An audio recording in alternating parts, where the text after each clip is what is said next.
current administration, also the previous administration, Mike Pence has been out being very critical of the Trump administration, of which, of course, he was a part. What do you think about the ways in which the president has engaged? You spoke, as you mentioned, with the Israeli prime minister. Let's start with Biden and this current administration. Are they doing the right things right now in light of what's going on? Right now, the right thing. Now they're doing the right thing. President Biden made a very strong statement, as did Anthony Blinken make a very strong statement, but they did the wrong things leading up to it.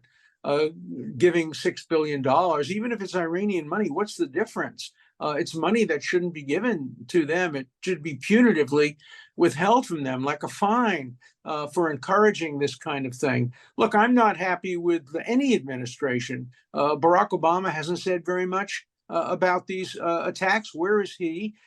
He's the one who, at the end of his administration, allowed the Iran deal to go through, and also allowed the Security Council to declare Israel's holiest places, the wall, the Western Wall, the Hebrew University, Hadassah Hospital, to be illegally occupied territory.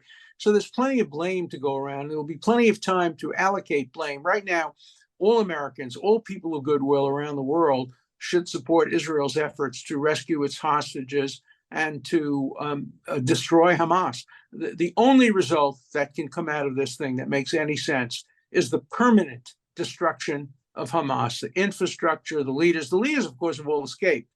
They've run to Qatar, and they've run to Lebanon. They're hiding in the tunnels. They're allowing civilians to be killed because these rockets are coming from areas in which civilians are used as human shields, and Israel must stop the rockets. That's their first priority. And even if some human shields are killed in the process, that's permissible under international law. But the idea of going and killing civilians attending a peace conference, a peace concert, that's never permissible under international law.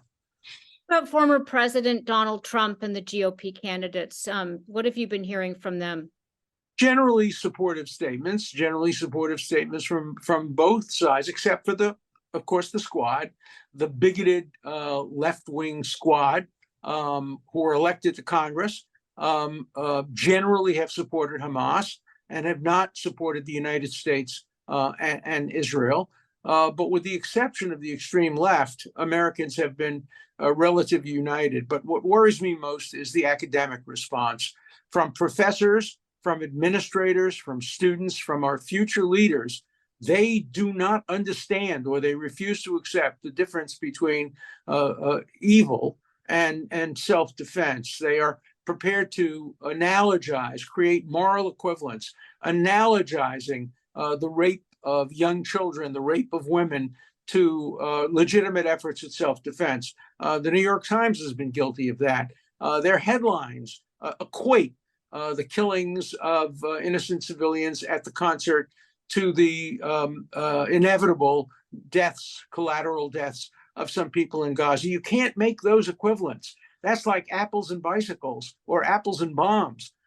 There's no moral equivalence. Every civilian death is regrettable, but those that are deliberately planned and targeted are very different from those that are the inevitable costs of the fog of war.